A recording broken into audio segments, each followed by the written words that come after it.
Hey, Shrewdness fans. Welcome to episode 90 something of the Shrewdness 95. podcast. 95, Chisholm tells us. I'm Prue, Dex, and Chiz here with us. We have another great episode to bring you this week. And we're going to start off with an update on March Madness. We're down to the final four, including a couple of pretty exciting games over the weekend. So we'll talk a little bit about that. We want to go into some early baseball news. The MLB season is underway. We've got 3 to 4 games under our belts for each team now, and wanted to highlight a few players that are off to a hot start and really needed to be after last year or the last couple years. So we'll talk about a couple players in particular that we're excited to see start hot this year. So I'm going to throw it over to Chiz to talk us through what has happened in the NCAA tournament and what we have to look forward to in the next week, which will be crowning a champion. That's right. It's a super fun time of year. Actually, it's a great time of year for sports because you got NBA, you got NHL, both of those headed towards playoffs. You got March Madness, you got opening of baseball next week or 2 weekends from now. You got the Masters, golf, lots of cool stuff going on. So got it's the going to Frozen be Four for college hockey. Frozen Four, college hockey fans. That's right. College hockey is heading into high gear. But let's talk football league. If you're a Battlehawks fan or one of That's the other right. 8 teams or whatever the heck it is. I heard there's some new teams this year in some new places, but I don't know the names of any of The them. first game, though, that's all I know. It was That's right. Sportsapalooza in St. Louis this last weekend. Oh, I bet. So the last time we had a podcast, we had gotten to the Sweet 16. So I'm going to give you a quick couple results on what happened there, and then we're going to talk about the Elite Eight in specific. So there were some pretty good games in the Sweet 16. Duke St. John's, which we talked a lot about coming out of the East region. St. John's, we all said Duke. St. John's hung. Man, St. John's They're hung good. a long time, and we were all like, wow, we all thought they would have some fight, but maybe not as much as they did. Duke had to play really well to win that game, but they ended up pulling that out 80-75 to make it to the Elite Eight. And the other half of the bracket was a really good game, was UConn Michigan State, and two great coaches, Hurley, Izzo. We talked about that. UConn came out gangbusters, and they were like blowing them out. Looked like Michigan State was just going to get blown out the water, but Tom Izzo, as always, made adjustments. And when he made adjustments, they slowly crept back into that game. And man, if that was not a nail biter, really good and really evenly matched game. UConn pulled it out 67-63. So that set up Duke UConn, which we'll talk about in just a second. That's a tease, is what that is. So let's look at the South. The South, we had the unlikely corn-fed matchup. Iowa, Nebraska. We all said Nebraska's clearly the better team. They're going to win. And so Iowa won, of course. And Iowa went ahead to play Prue's favorite, Illinois. Woo! And shocking to Dexter and I really did not think they could beat Houston. Houston did not play a good game. They only put up horrible 55 points. They were clankfest, and Illinois beat them by 10. So Illinois really proving themselves to get Dex, to that. Didn't you say there'd be a 10-point winner in that game, Dex? Was that the one? I do think you were right about that, Dex. You were right about the 10 points. Just Illinois, obviously. So that set up the another corn-fed matchup of Illinois, Iowa, in the Elite Eight, which we'll talk about in a second. In the West, we had, unfortunately, a blowout. Arizona, Arkansas was not nearly as good of a game as we thought. Basically, Arkansas had no answers for Arizona on defense. Arizona put up 109 points. That is ridiculous. Arizona hasn't struggled much the last couple of games. Let's put it that way. They are looking really spicy right about Looks now. like they're peaking at the right time. I would say so. They beat Arkansas by 21. Arkansas put up 88, and that still wasn't enough to even come close to them. My prediction was that Arkansas would have to win like 88-85. Yeah. And they gave up 25 extra points there. A little lacking on the defensive side of the ball. Yeah. So that was not as good a game as we thought. Arizona advanced the Elite Eight. And then in the hard for me to say Cinderella, but Purdue, Texas. Texas gave them a run, much better than I expected. Purdue ended up winning by 2, but man, that was a good game too. So That was a nail biter, 79-77. Yeah, that was great. We had some really good round of 16 games. Going to the Midwest, then we had Michigan, Alabama. Michigan just way too much for Alabama. Alabama, I mentioned, was streaky. They streaked in the wrong way in this case. They lost by 13 to Which Michigan. was kind of foreseeable. It was. Michigan is so much better talent-wise and everything else. It wasn't really much of a shock to anybody. I don't think. One of the things we'll talk about, and we'll talk about when we get to Michigan, but they seem to be able to beat people in any way they would like. So if you want to go slow, if you want to go fast, okay, we'll play either way and we'll beat you. So they got to the Elite Eight, and then they were waiting for the winner of Tennessee, Iowa State. This was a massive surprise for me. I had Iowa State in the Final Four. The loss of one of their better players finally caught up with them, and I think Tennessee was just red hot. That's a team that was peaking at the right time for sure. So they dispatched Iowa State, and it was not even really close. The game was never really close. Yeah, and the pregame before that game, all the announcers were like, "Pretty sure Tennessee's going to take this one." And I knew I knew I was in trouble because I was like, "Wait a second! I thought Iowa State was supposed to be like, So well, they are, but their best guy, the All-American, was out, and that's a killer. That's what they all said too. Like that just did them in. But, since they had beaten Kentucky by 19, I was like, man, it seemed to be all right without that guy. But yeah, Kentucky's got a lot of quit in them, though. Yeah, they do, for sure. That was kind of like all season long. Yeah, and that's what they even highlighted. Like, that team, when they're prepping for Kentucky, they said if you get onto them and get them, they will quit if you beat them long enough. And that's exactly what happened. Even their first-round game, they should have lost to Santa Clara except for that Hail Mary three-pointer they threw up. So that was Santa Clara had them. Yeah, they had them beat. So we set the stage for the Elite Eight, and across the board, the games were pretty much disappointing except for one. So let's talk about how the other three played out. I mean, they look like heavyweight matchups. So we'll start with where we were in the Midwest, Michigan, Tennessee. Tennessee was streaking like crazy, playing great. I was like, man, this could be a good game. Holy cow, this was a snoozer. Oh, my word. And right off the bat, too, it got out of hand in a hurry. And then it was just like, oh, well, that's no fun. It was just... What else can I do today? Yeah. Right. It was just absolutely ugly. And what's on the Hallmark Channel? I want something interesting. Absolutely. Well, and if you look at the stats for the game, number one, Yaxel Lindenborg is just a stud. Like, dude is legit. But Tennessee just shot god awful. They shot 32% from the field, 19% from three-point range, 53% from the line. Wow. Like, that is not hitting the broadside of the barn right there. And Michigan plays good D, but that doesn't do anything. You don't defend the free throw. Yeah. No, absolutely not. And so, when you looked at this game at halftime, it was like a 22-point game. It was just, and in the second half, there was never really a run from Tennessee. It was like they were almost just like, it looked like you were watching a Y game.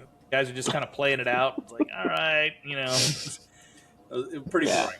So that easy cakewalk for Michigan to the Final Four. They look like a stud team right now. They're on a heater. That's going to be. They're going against another stud team because in the other side of the bracket, Arizona played Purdue, and the same thing happened. Not quite to as much of an extent, but they hammered Purdue. Yep. This was just a bit of a shock to me as well. I thought this was going to be a good game because Purdue is a very solid team. They're consistent. And here's the crazy part about this game. Purdue was up 38-31 at halftime. Yep. They're up That's exactly right. 7. And lost by 15. So the second half score was 48-26. Yeah. And Arizona, they're just so balanced and they're very confident. They're a very confident team. What do you guys think about that side of the bracket in the Final Four, who do you like in the matchup of Arizona, Michigan? Two freight trains headed right for each other. Well, Charles Barkley made sure everybody knew that he had been talking for at least 3 minutes about how Arizona and Michigan were the best two teams in college basketball. Yes. So, in his opinion, this is the finals. Right. He thinks whoever wins this game, that's it. Crown them. Yeah. Yeah. He's like, these are easily the best two teams in the nation. I can't disagree after watching the display they put on in this Elite Eight round. Yeah. I'm super impressed with both. It's going to be a really good game. So, gun to your head, here's the line. Michigan minus 1.5. That's how good of a game this should be. So, Prue, gun to your head. Who are you picking? Make the final. On my bracket is Michigan. I'll stick with them. Sticking with it. I can't find any flaw in their game right now. I like it. Okay, so Michigan coming out of that side of the bracket. Dex, how about you? Arizona-Michigan matchup. Who do you like? I've got Michigan as well. Even though I'm not as confident as I was before the weekend, Arizona, I mean, I know they're good. I mean, I had them winning, going to the Final Four, but I kind of thought Michigan would be quite a bit more favored in this game, and then you see why it's only a 1.5. So I think it is going to be a great game, and there's tons of ways Arizona can win it. But I like Michigan still. I still think that they just have such good size, and they're well coached, and they have been seasoned. The Big Ten was tough this year. Like we've been saying, it's kind of been the Big Ten Invitational. Yeah. And Michigan is one of the cream of the crop of the Big Ten. And it's just you've seen all over the place. Big Ten's gone deep. The whole freaking conference has gone to the Elite Eight. So it's definitely been crazy. Their tournament to shine for sure. So you're going Michigan. My head says Michigan. You guys know my heart. My heart absolutely despises the Skunk Bears. So we are going to go Arizona. Arizona takes the W. Although I think you guys are probably right. Michigan probably wins the game, but we're going to go Arizona. Arizona's going to win. So look at the other side of the bracket, and we had another Big Ten matchup in Illinois-Iowa out of the South. It was a close game for a little while. It was competitive in the first half, and then I think what you saw was just a 3 seed and a 9 seed, and the talent sort of started wearing out. The 9 seed, Illinois stretched it out, ended up winning by 12, which is a cover. Good teams win, great teams cover, and they definitely covered. Pruitt's Illinois fever dream is coming true out of that 3 seed. They are alive. They are in the final. Iowa actually had the lead in this game by 4, so it was another lopsided second half, 43-27. So they just ran out of gas. It looked like, but Illinois is probably, no disrespect, Prue, but of the teams that are in the Final Four, Vegas would say they are definitely 4th. They're not a bad team. They're not a bad team. And they've played really well, but if you look at their path outside of the Houston game, which was a very big, impressive win. That was a shocker. Outside of that game, they have it's been a relatively easier path. It doesn't mean that they can't pull off shocker, but they're going to have to pull off one because they're going against the winner of the Duke-UConn game, which unbelievable. Maybe the best ending to a college basketball game I've seen in a decade. Valparaiso. Like maybe it seriously had Leitner vibes to it, the way this game ended. Oh my gosh. I'll set the stage. Duke owned UConn in the first half. They're up. It was another snoozer. 15. We were off to snoozer again. Oh my God. It was like they were beating them like a redheaded stepchild. It was 19 points at one point in the second half. 44-29 at halftime. 44-29 at halftime. They stretched it to 19 at one point in the second half. No number 1 seed had ever been up by more than 15 points and lost.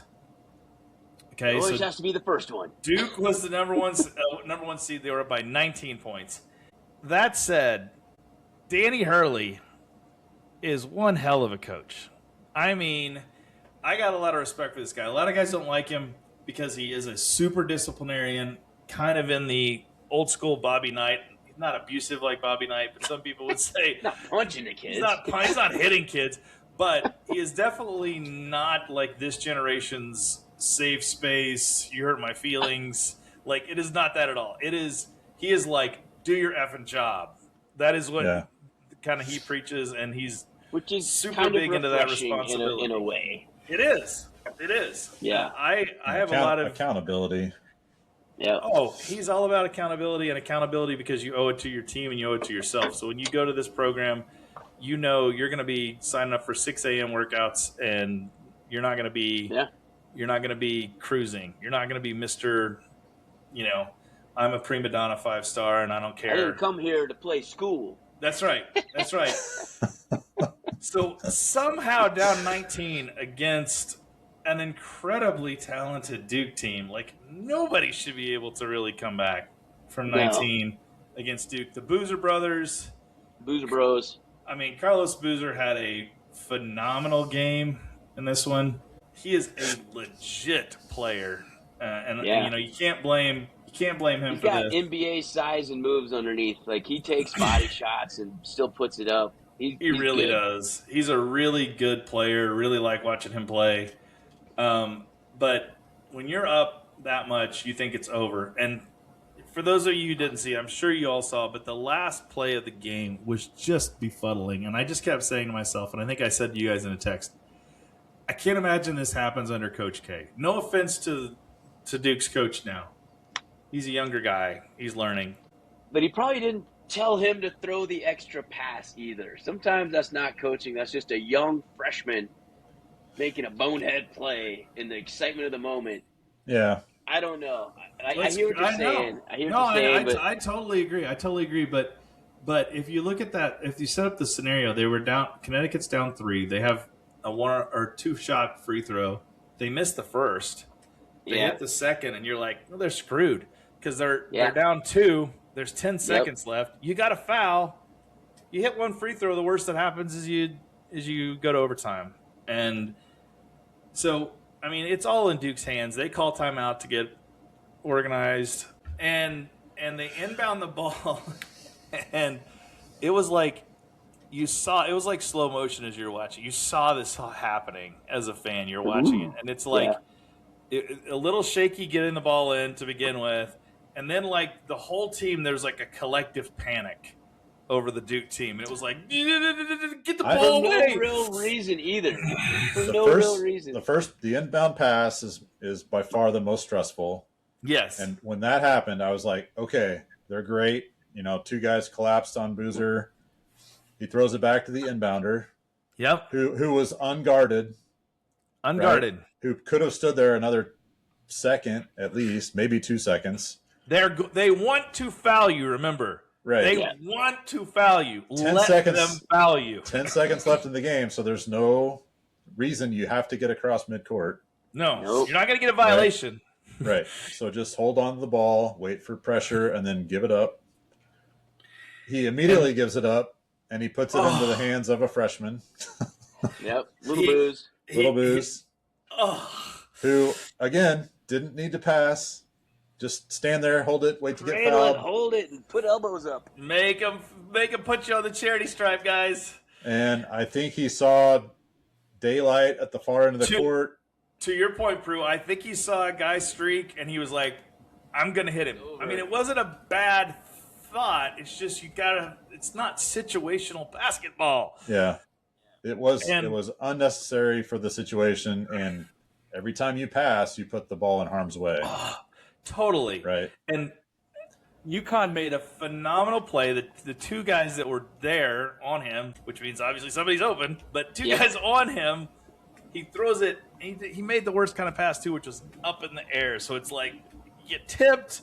Yeah. Sure enough, it got tipped. And when it got tipped, it was like, then it went really slow-mo. It was like, my God. I know, like, the Matrix. Dude got it. And this is what I was amazed by UConn. And you can tell that they have been drilled and been in pressure situation in practice. Because a freshman, Mullins, got the ball. And he immediately, like most teams in most colleges, that kid takes 2 dribbles and chucks it. Just because, like they're like, oh, I know there was 10 seconds when the ball got inbounded. I got to get rid of it, right? And he's what was it? When the ball was tipped, was there like 5 seconds left? I think it was like 5 seconds. Yeah. Because we had times after you got it. Yeah. 5 seconds goes fast as hell, right? Yeah. So, but he like dribbles. He immediately passes to a kid who's open. And then that kid, 9 times out of 10, jacks it from there. Immediately just throws it up, right? But he's got the presence of mind to be like, no. I'm guarded. I'm going to kick it. I'm guarded. I'm kicking it back to him. And he kicks it back to the true freshman. Who hadn't made the three-pointer all game. Who hadn't made anything all game. Who was standing 6 feet behind the three-point line. He was at the logo. He was at the logo. And I got to tell you, again, 90% of college kids, when they get this ball, and if any of the three of us got this ball back at that point in time, our arms and legs immediately just extend out. We're just, like everything just gets, like you're like, get rid of the balls back. Like, throw it up. He like took a dribble and Jimmy just Chitwood like did that thing. Composed, like he was just like, no time, no pressure. And then after he drains it from the logo, he just goes, and just kind of like he just kind of raises his arms like, that was pretty damn good. Just that like I practiced. Man. I mean, I would have been like running into the crowd, like taking my shirt on the floor. Let's be honest, Chiz. I would have probably hit the shot clock, maybe. Totally. Or the cheerleader. I don't know. And it happened so quick. This is one of those things that makes March Madness magical. Is it happened so quick? It was like your brain couldn't process it. And then after the ball went through, you were like, oh my God. They have the lead. Ahead. They're ahead by 1. Oh my 3. God. I had to rewind and show my wife and my son. I did the exact same thing. I called them over. You have to see this. Yeah. Both could really care less about college basketball, but I was like, no, you got to come and see this. Look at the situation. I mean, just what an ending. I set it up for him. I'm like, okay, here's the scenario, like, and then they were like, wow. But I'm like, no, not wow. Like, wow. You got to get the right wow. And I kept throwing more out there. Like, and he hadn't made a 3-pointer the whole game. And he was a freshman. Totally. 19. And he was from, 5 feet behind or 6 feet behind the arc. Totally. I mean, the fortitude that this team showed, and this is a team I did not think had this in them. I knew they were a tough team, but I think they had enough talent to come back from 19 points against Duke. They just kept coming. Didn't we say Duke only lost 3 games all year? Yeah. And they lost all by double digits, apparently. I didn't know that. Yes. Oh, yeah. Yeah. That was 3 games. To find out. They lost. You had double-digit leads, and that's how you lost all of them. And so they, I was absolutely shocked by this. But what a game! This is a classic. Yep. Insta. Depending on how the rest of the tournament plays out, this could end up being like a Tyus Edney, Missouri, which is a heartbreaker for us Missouri fans. Yeah. Where they go down, Tyus Edney goes all down the floor, scores with no time left, and then they end up winning the whole thing that year. So we'll see. But Connecticut definitely looks like one of those rare teams that has that championship DNA when they do this. So they are going against Prue-Stradamus's favorite, Illinois. Now, Prue, in your bracket, did you have Illinois any further than this? I had them losing to Duke. Okay. So all right. Yeah. Okay. So the Prue-Stradamus has been fulfilled. Yeah, aside from that miraculous shot by UConn, I would have had 3 out of 4. Wow. Yeah. Which is the best I've ever done. Full disclosure. That's amazing. But still, I'll take 2 out of 4. Yeah. I think a lot of people had Duke. Yeah. Yeah, I think you're right. Dex, you had 2 out of 4 on this one too, didn't you? Yeah, Duke would have been the third one. Yep. So, yeah, Michigan, Arizona. I didn't have Illinois. Not for me. I had 1 out of 4. Arizona, which is about what I usually get. Yeah. So Arizona is who I had. UConn, Illinois. Where do we stand here? Is UConn out of gas? Did they just play their last, like, holy cow, there's nothing after that? Or are they just that much better than Illinois? The line, in case you're wondering, I was shocked by this. Illinois minus 2.5. Wow. I thought it'd be small, but I thought it'd be on UConn's side. Me too. I thought it'd be like a 1.5 or 2 the other So way. I'll throw it to you first, Dex, on this one. Who comes out of this game? I kind of like Illinois against this matchup because I think you might be emotionally drained by now if you're UConn. You've now had 2 nail-biters in a row. You had to hold off Michigan State, and then you had a miracle of miracles to beat Duke. Yep. I think at some point the magic runs out, whereas Illinois seems to be getting better and better. I mean, they beat the Jesus out of Houston, and they kind of beat the Jesus out of Iowa. I mean, Yeah. you could say they're lesser They did. teams. But I don't think they're. I mean, they're all tournament teams. They're all got Yeah. where they got for a reason. Every team's good at this point, right? Yep. I do like Illinois, so Okay. I like this matchup. I didn't like them against Duke, but I Yeah. like them against UConn. Which No. UConn beat Duke. I know. Nah, I but know. matchups matter. Matchups matter. So Prue, where do you land on this one? Yeah, this is it's going to be a close game. I was a little shocked too by the line. I don't know, man. That some part of that UConn comeback can roll over to the next game. Yeah. You almost feel like a team of destiny in some aspects. It's like we've got here based on that. If Yeah. we can We're come in the back script, from baby, write it. From that, that's I kind of like them to. I mean, they get a full week of rest, right? Yeah. So they. Yeah. So Yeah. I don't know. I think they may have kind of sealed their fate there, and I think they take it to Illinois. They pull it out. I'm I've with been you. Illinois, pro Illinois the whole Oh, I tournament, know. but I think I'm swapping sides. I'm with you on this, and I actually like, of all the lines in the Final Four, I like UConn plus 2.5, but I actually like UConn money line. I think they got championship DNA. I think they got those They've guys. won 2 of the last 3. I mean, Florida won last year. UConn won the previous 2. Yeah. They definitely know how to win. As They does that know coach. how to win. I think Hurley is just so good, and I think they now believe they can beat anyone after they beat Duke. So I think they win this game. I've got the final as UConn, Arizona. You, Prue, have the final as UConn, Michigan, and Dex has the final as Illinois, Michigan. Yep. Going to be interesting. Big Ten final, baby. It's going to be interesting to see how these predictions come true, but regardless, I think we're going to have a really great Saturday of basketball. The early games, UConn, Illinois. The late game is Arizona, Michigan on Saturday night, and then the championship game will be Monday night. So the next Shrewdness podcast, we will talk about how it all played National out. champions. Yep. Hope you guys have been enjoying it. It's been a really fun tournament, even despite the presence of a real Cinderella. It's been a lot. Yeah. It's been a lot of fun seeing the heavyweights duke it out. I'm hopeful that these last 3 games, really, are all within 5 points or something. Like, Me too. I hope we don't get any snoozers. Yeah. Hope we don't get like we did. I mean, we didn't have a ton of great games in that round 8, so most of them were snoozers. So Duke hopefully we get UConn some was good not ones. good until the last 8 minutes or so, and then it was like, wow, there's actually a outside chance now.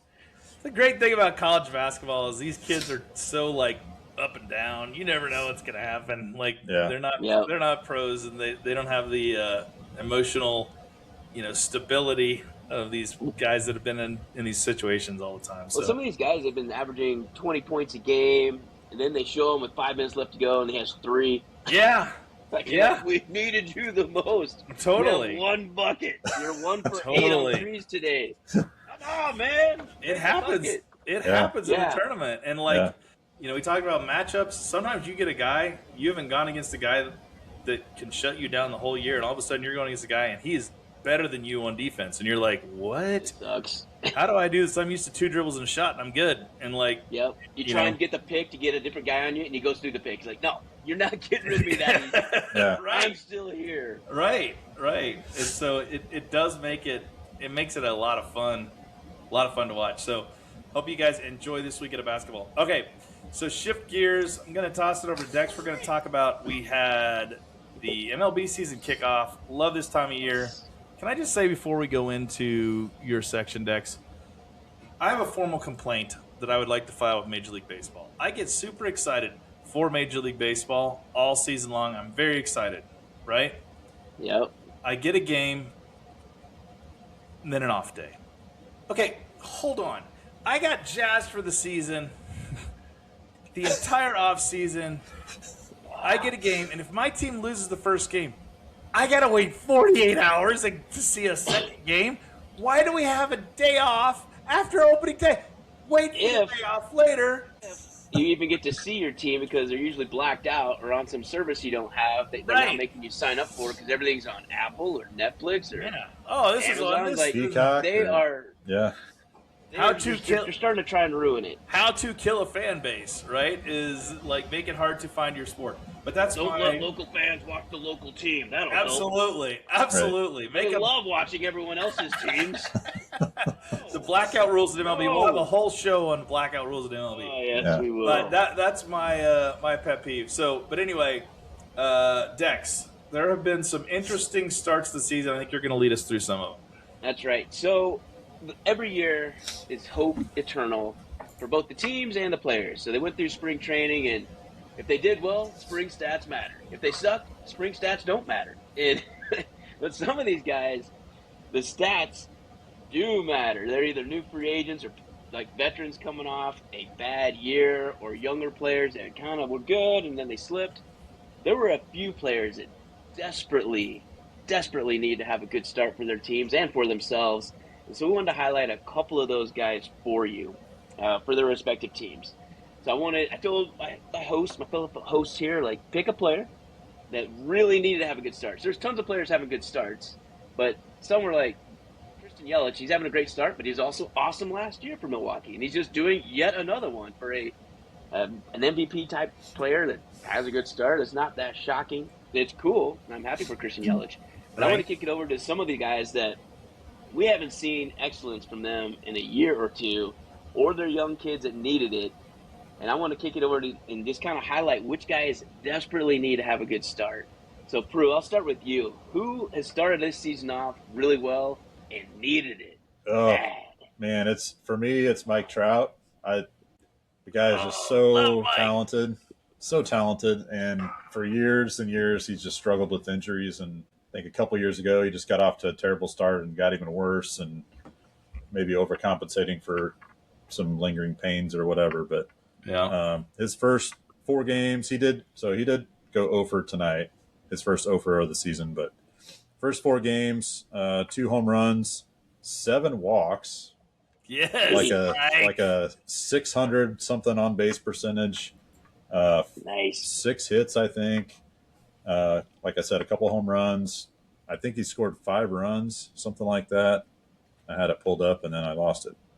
And he's back to playing center field, his old position. Yeah. Drinking from the fountain of youth all of a sudden. That's right. He scored 5 runs along with those 7 walks. Maybe the most impressive stat is that he has a stolen base. And there we go. He's had leg problems forever, and like if he feels good enough to steal bags and play center field every day and all that, I was super encouraged by that. Let's be honest, the Angels probably aren't going to compete for the pennant, but if Mike Trout's playing baseball, there's something to go watch in LA. So I was hopeful. Super encouraged to see him back in the action. One of the greatest, most underreported on probably players because of the fact that he plays on the West Coast and his whole career's been on the West Coast. He's been loyal to a really horrible franchise that has done him dirty. Yeah. Players of our lifetime. And I think he's only played in one playoff series against the Royals. Not even a series, game. Right. One freaking game. Yeah. So here's what's encouraging about that. So Mike Trout had the best first 10 year of a career in Major League Baseball history. He was the best. Like, he was shattering all records. Everything was going to be broken. He had 1 million MVPs. And when he didn't win, he was second. That's how good Mike Trout is. And just for the last few years, like Pruitt highlighted, he's just been so hurt. Just injured every year. Like batting 240. Yeah. Like, this is a 300 hitter who's Yeah. 30-30 in his sleep. I mean, he's just one of those guys. And to see him not be able to be what we know he can be, and not even that old, like early 30s. You don't expect to fall off a cliff at 31, 32. And so I think he's in his age 34, 35 year this year. Yes. And here's what I hope for Mike Trout. God, I hope the baseball gods help him out. Stay healthy, stay super productive, get traded to a really good team that's going to make the playoffs. Help the Angels get some picks, man. Yeah. And please, Angels, let him go. Yes. Just please. Do him right. Like, Mike, would you like to go play for, I don't know, fill in the blank great team that's going to be in the playoffs? Totally. Go watch last week's episode. That's right. Right. We predicted that's where he needs to go. One of those exactly. But I think it would be awesome for him. It's just unfair for baseball and baseball fans to not have Mike Trout ever in the playoffs. Ever. Yeah. One stupid game. There's a wild card game that they lost. Like, obviously, because they only had one game. Right. It's just one of those deals. The Angels, so they haven't screwed them, really. They keep trying to get guys. They got Pujols. They had Ohtani. They had Hamilton, and he just kind of sucked. And some of the pitchers they got, they went there and they just all collapsed. They all just struggled us out of the league. The third baseman they got, Anthony Rendon. That guy is worthless. Oh man, just a ton of waste around him, which has been unfortunate. You're right. They've never had and they've never had any pitching to go with him. So it is cool to see him get off to a hot start for sure. Yeah. So that's a good one, Mike Trout. All right, I want to go to your player, Chisholm. Who do you got that off to a hot start that needed it bad? All right, so here's a guy that I've gotten to watch a lot because he's been in the Royals division. Came to the league in 2022, highly touted, Luis Robert Jr. And Luis Robert Jr.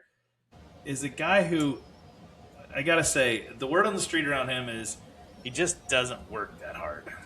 That is what everybody says about him. Yeah. If you look at the raw potential on him, I mean, his second year in the league, granted it was in 68 games, but still he hit 338. He can hit the ball. In 2023, he hit 38 home runs. He was third in the AL that year. Yeah. He's had 33 stolen bases in a season before. This guy has the talent to be a 30-30 guy, but he has seen his average continually go down over the last few years. From a peak of 338 to last year, he hit 223 for the White Sox. He's seen his strikeout numbers go up. And, he's not an old guy. He's only 28 years old. So it's kind of weird to say, like, oh, this was make or break, but this was definitely the restart for him. The White Sox finally got sick of him. In the offseason, they were like, we're done. We're done trying. We're going to trade you to the Mets. They got a couple prospects. So he's got a fresh start with the Mets. He's one of those guys you're looking at and you're like, I know the guy has talent, but if he doesn't do something this year, you wonder if, like, that's it, right? He's not gonna do it. Man, he's come out of the gates on fire. He's playing some inspired baseball. He's hitting 455. He's leading the NL in RBIs with 5 already through 3 games. He hit a walk-off home run in his first home run as a Met, second game of the season. So very clutch. That's a way to endear the new fans to you very quickly. Hit a walk-off home run in your second game as a Met. And, he's looking like the type of guy who is inspired right now. We'll see if he can keep it up. He's already got 3 walks this season. For perspective, in 2020, he had like 30 all last year. Yeah. In 2023, whenever he had 38 home runs, he had 30 walks total. So the fact that he already has 3 is showing a little bit of, like, hey, maybe he's willing to take a little bit. So maybe Soto's rubbing off on him because Soto, he walks like 140 times a year. Totally. Surely you can learn a little bit from Lindor and Soto. There's some good batters, like good legitimate major league hitters in that lineup that he's probably learning from, because with the White Sox, let's be honest, was not surrounded by a plethora of talent. There was not a lot of like hard-working talent in the White Sox. It's hard to play on a team that's losing 110 games per season. Yeah, and sure. I feel like when you're the guy that is capable of hitting 35 to 38 homers, and you're struggling on a team that's struggling, Yeah. there's a lot of pressure there Yeah. to produce. And if you're not, then yeah, it's a downward spiral. You start getting in your head a little bit. Totally. Start free swinging, and you end up walking 30 times in the year. Yeah, and to your point too, if you're 30 games out of first, Yeah. In what, June. at some point, do you just say, "Screw this! I'll swing for the fence and see if I can get 40 home runs and a big contract next year instead of like working on your game?" And I think being out of contention for all of his career. Yeah. The Also, White I don't know Sox. if he played through many injuries too. I think he was like, man, my calf's a little tight. Yeah, And totally. put me on the 7-day. Like, That's I don't right. know if it's true, but I've never heard of Luis Roberts' toughness ever said. The most games he played in a season. The year he had 38 home runs, he played 145 games. There we go. He could have easily gotten 40 had he played a full slate. The last 2 seasons have been 110 and 100. So Yeah. He's maiden name Buxton. Ouch. I was about to say he'd be a perfect fit for the Twins outfield, but Buxton tries very hard. He plays through all sorts of jokes. He just snaps himself because he's such a beast. Don't be ripping on Buxton. Buxton's a beast. It was too good for it. That's too good. Oh, you guys are hilarious. So anyway, Luis Robert Jr., great start to him. Let's see if he can hold it. Dex, who do you got highlighted? All right, I got a guy who really needed it. So Adley Rutschman, so the switch hitting catcher from the Baltimore Orioles. So in 2023, he was precipice up. I mean, this was the former #1 pick overall, Adley Rutschman. Can't miss prospect, can't miss player. In 2023, he looked at. So 20 home runs, 80 RBIs, 280 that year. Took the Orioles to the playoffs.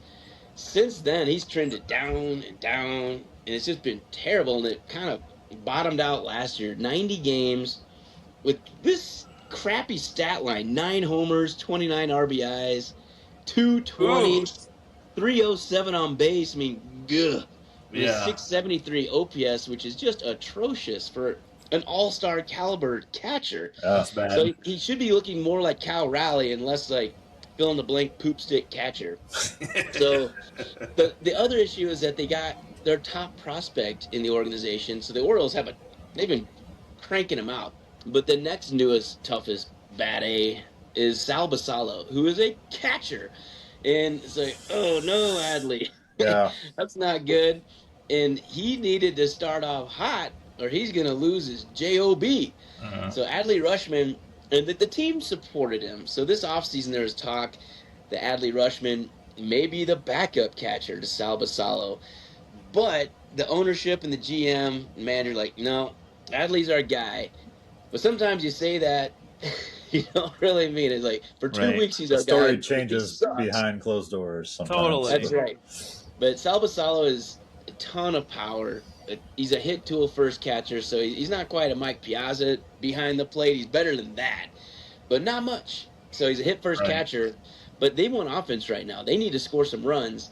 And with the ABS, pitch framing, not as important as it used to be, even though I still think it's going to be valuable because you're limited so much on ABS. So being able to pitch frame is going to get a lot of guys, maybe it was a strike. I don't know. But with this guy, he's just going to catch it wherever. Who cares? And if they want to challenge it, whatever. Like, he'll challenge stuff himself. But Adley Rutschman needed this badly. He's off to 400 and 4 out of 10, but 3 doubles and 2 walks to 2 Ks. So his walk to Ks right there. And then a 1,200 OPS. So he's putting the ball in play with damage and authority. And he's calling a good game behind the plate. Yeah. So Adley Rutschman was a huge one. I'm really happy to see it. I'm a fan of Adley Rutschman. I like him. I think I do too. Just a hell of a player, and I want him to do well. And not against Sal Basallo, just be a DH. Just play DH at first base, man. Right. So it's kind of nice. Some honorable mentions, though. I'll throw out one that definitely needed a hot start. So for Cardinals fans out there, this guy was your top prospect in baseball, Jordan Walker. And he was going to take you to the promised land with light tower power. He came in and played his first game at age 20 and did really well. I think he started with like an 11-game hitting streak to start his career. So that's what maybe screwed him, because when he set the expectations that high, like he gets on all the time. Totally. He's hitting home runs. He's This hitting doubles. game's He's easy. stealing bases. Yeah. Right. Like, this is the easiest game ever. Well, since then, poor Jordan has sucked. He has been in the minors more than the majors. And last year they tried to give him a long leash, and it did not really work out. 111 games. He finished back in the minors. 6 home runs, 41 RBIs. Again, 111 games, 6 home runs. It is atrocious. And 29 walks to 126 Ks. Imagine if he would have got 50 more games of Ks. He would have been over 220. Yeah. So just really, really bad. And then his slash line, 215, 278, 584. 584 OPS. What? I didn't know you could go that low. That's bad. And here's an interesting stat on that. Like, that is really bad. He must have had a terrible BABIP. The batting average on balls in play must have killed him. Right. 310. No way. 310 BABIP, and he was that bad. That's because he struck out so many times. Well, this is on the balls in play, though. Well, once he touched it, it was all right. But he was just so bad. And then this spring, all they were talking about on the radio in Cardinals Nation was like, wow, he is terrible this spring. He retooled his swing in the offseason, supposedly. And everybody was all excited to see how he do this spring with his new swing. He was horrid, just atrocious. I think he struck out 90% of the time this spring. And the ones he hit were like swinging bunts. It's not like he put a charge into it and he finally striped it. Right. So everybody's like, oh my God, what do we do with this dude? I mean, he's only 23, but it seems like his ship has sailed off into the distance. This kid, though, first week, good job, Jordan Walker. 455, 571, and a 1480 OPS. So 5 for 11, 2 doubles, a homer, 3 walks to 1 strikeout. There you go. What? That is flipping the script. So who knows if it's a mirage? But he couldn't do any of this in spring training against AA guys and AAA guys. Yeah. So the fact that he's off to this start is really good for Cardinals fans and really good for Jordan Walker. I mean, 23 years old, you want to see these guys have success because it's good for the game of baseball. You want young talent to start being good. Absolutely. We don't need any more bunch of Renfroe signings. Like, no. That's right. That screams head case to me. Like, the guys that are 23 haven't lost physically, right? Yeah, that's right. It's just something in their head that's all between the ears at that point. Mental block, and man, hopefully he's working through it. And it's that'd be like great. you said, small sample size, but we'll see how it translates over the next few weeks as he gets going here. The confidence goes a long ways. Like exactly what you said, it's between the ears. Once you have confidence, the ball starts turning into a golf ball, into a beach ball. Totally. Oh, boom! That's fun. Yeah, you start doing it more and more and more. That's good. The other guy I want to highlight that's off to a great start is someone I highlighted last week that was for Cleveland. So Chase DeLauter. Right fielder. This guy has been so good whenever he plays. Yeah, whenever he plays in the minors, he was incredible. And then they wanted him to come in last year. He got hurt in the minors, so he actually made his major league debut in the playoffs for Cleveland, which is rare. They don't just usually throw you in the middle of playoffs and show up like, hey man, go ahead and start for us. A la Christian Cologne for the Royals. Something like that. But so Chase DeLauter, like, listen to his minor league years. So 3 years, his minor league stats. He's a 302 hitter, 384 on base, 888 OPS. And 70 walks to 80 Ks, 20 homers, 87 RBIs. So that's pretty freaking good. Yeah. And it's only 130 games in the minors because he's always hurt. Yeah. Right. So I started to say it sounds like a full season, but it does. It's 3 thirds of a season. It is a full season over 3.